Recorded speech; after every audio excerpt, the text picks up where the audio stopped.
हाँ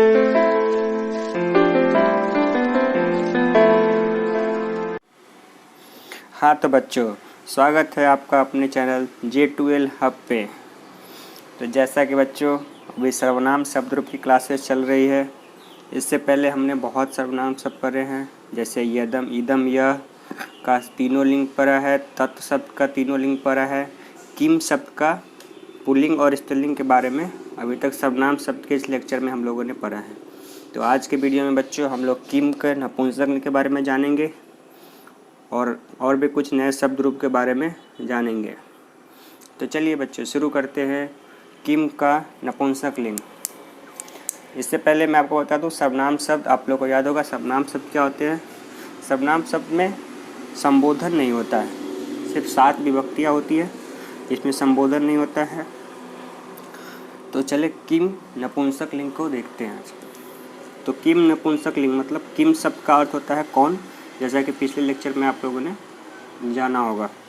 तो विभक्ति देखें, प्रथमा, द्वितीया, तृतीया, चतुर्थी, पंचमी, षष्ठी, सप्तमी, ये आपके विभक्ति हो गए।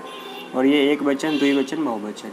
चलिए किम के नपुंसक लिंग के बारे में बच्चों हम लोग पढ़ते हैं।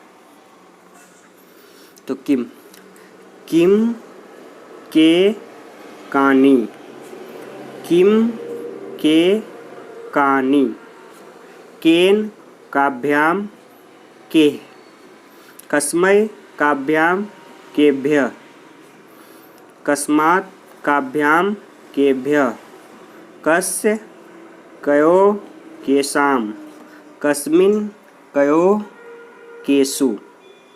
ये है हमारा बच्चों किम के नपुंसक लिंग। अब बच्चों नपुंसक लिंग जहाँ भी आता है, हमने आपको पहले बता रखा है कि नपुंसक लिंग की क्या होती है, प्रथमा और द्वितीय विभक्ति बराबर होती है। किम शब्द के प्रथमा और द्वितीय विभक्ति बराबर होती है। तो क्या हो जाएगा, किम के कानी। तो इसी तरह किम के कानी, प्रथमा द्वितीय। अब जैसा कि पिछले लेक्चर में हमने बच्चा किम का पुल्लिंग शब्द के बारे में जाना था। तो किम के पुल्लिंग शब्द में तृतीया से लेके, तृतीया में क्या था, केन काभ्याम कैः।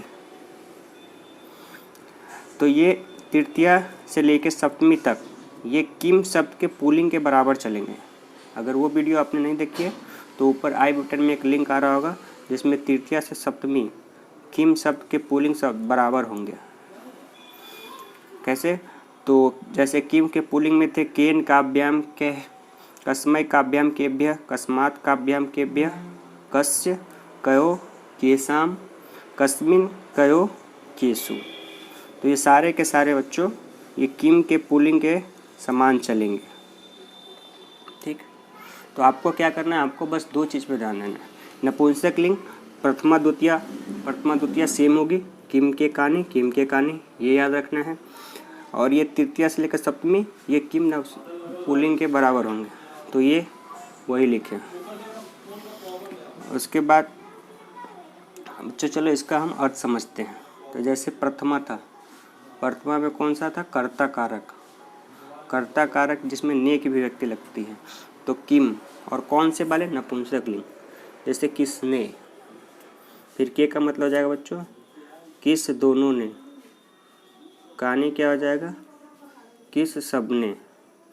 फिर ये किम द्वितीया क्या है बच्चों, कर्म कारक मतलब को। किम किसको, किस दोनों को, कानी हो जाएगा किस सबको। अब तृतीया है बच्चों करण कारक। तो करण कारक में केन क्या हो जाएगा, किस। हाँ तो बच्चों तृतीया का था केन, और तृतीया क्या होता है, करण कारक। तो किस से, काभ्याम क्या हो जाएगा, किस दोनों से। कैः क्या हो जाएगा, किस सब से। अब चतुर्थी होता है बच्चों संप्रदान कारक में क्या यूज करते हैं, या तो को या फिर के लिए। तो कस्मै हो जाएगा किसके लिए, काभ्याम हो जाएगा किस दोनों के लिए, और केभ्य हो जाएगा किस सब के लिए। अब पंचमी की बात करें, पंचमी अपादान कारक। तो कस्मात् किस से, काभ्याम किस दोनों से, केभ्य किस सब से। षष्ठी आता है बच्चों संबंध कारक में क्या होता है, का के की। तो कस से है, तो किसका। कयो किस दोनों का। के शाम किस सब का। सप्तमी है बच्चों कस्मिन। कस्मिन क्या हो जाएगा, सप्तमी आता है बच्चों अधिकरण, यानी अधिकरण में कौन सा चिन्ह है, में या फिर पर या फिर पे, तो कस्मिन हो जाएगा किस में या फिर किस पर। कयो किस दोनों पर। केसु किस सब पर।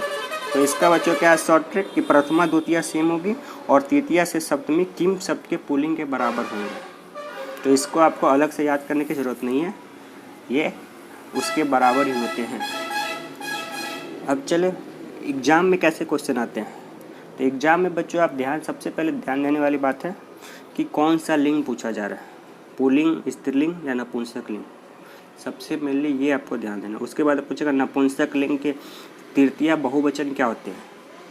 तो तृतीया जैसे आपको याद है कि तृतीया नपुंसक और पुल्लिंग में बराबर होते हैं। तृतीया के बहुवचन, तो तृतीया के बहुवचन के, ऐसे याद रखना। अब चलते हैं बच्चों अगले शब्द रूप की तरफ, वो है अस्मद शब्द। अस्मद मतलब मैं। अब इन सब शब्द रूप में बच्चों अभी तक हम लोग जितने शब्द रूप पढ़े इसमें पुल्लिंग, स्त्रीलिंग, नपुंसक लिंग सबके अलग अलग शब्द रूप होते थे, लेकिन अस्मद शब्द में मैं, अस्मद शब्द पुल्लिंग, स्त्रीलिंग, नपुंसक लिंग सभी में सेम होते हैं। जैसे आप वर्ड से देखो, अस्मद मतलब मैं, तो मैं में या तो मैं पुल्लिंग या फिर मैं स्त्रीलिंग हो या फिर मैं नपुंसक लिंग, सब में शब्द वही रहेंगे, चेंज नहीं होंगे, क्योंकि मैं किसी एक पर्सनल व्यक्ति के लिए होता है। तो चले अस्मद शब्द रूप के बारे में जानते हैं। तो अस्मद का हो गया अहम, आवाम, वयम, माम, आवाम, अस्मान, मया, आवाभ्याम, अस्माभि, मयम, आवाभ्याम, अस्मभ्यम, मत, आवाभ्याम, अस्मत्, मम, आवयो, अस्माकम, मयि, आवयो, अस्मासु।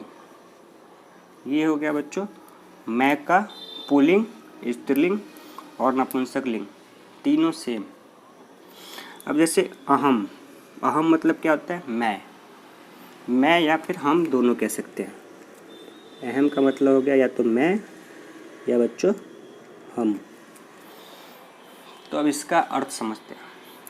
प्रथमा आपको पता है कि कर्ता कारक यानी ने, तो अहम या फिर तो क्या हो जाएगा मैंने या फिर कह सकते हैं हमने।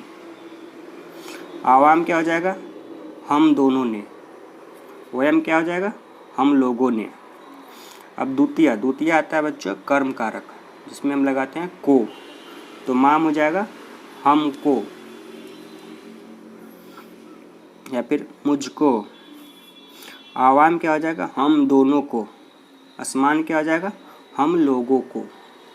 तृतीय होता है बच्चों करण कारक, जिसमें हम लगाते हैं से या फिर द्वारा, तो मया हो जाएगा मेरे द्वारा या फिर हमारे द्वारा।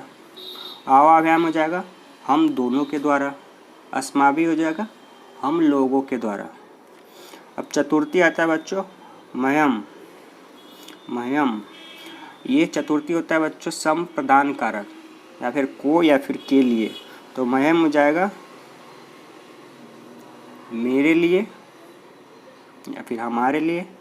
आवाभ्याम हम दोनों के लिए। अस्मभ्यम हम लोगों के लिए। अब आता है बच्चों पंचमी होता है अपादान से की विभक्ति जहाँ लगती है, तो मत हो जाएगा हमसे। आवाव्याम हो जाएगा हम दोनों से और अस्मत् हो जाएगा हम लोगों से। हाँ तो बच्चों अब आता है षष्ठी। तो षष्ठी में हो गया मम। षष्ठी क्या होता है संबंध, तो काके खी मतलब कि मम, इसको कहते हैं मेरा। आवयो मेरे दोनों का या फिर हम दोनों का, या मम हमारा भी कह सकते हैं।